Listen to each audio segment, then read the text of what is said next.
Welcome back, ELL students. We're so excited to finally get to see you again. We hope you've had a good summer. We've been missing you.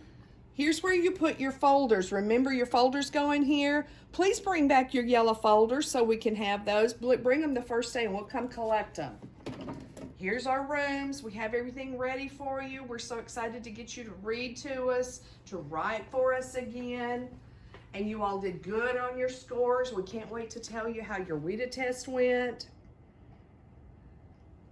We'll have the videos so you can watch those when you come in. And here's our room, all set up and ready for you. Can't wait to see you.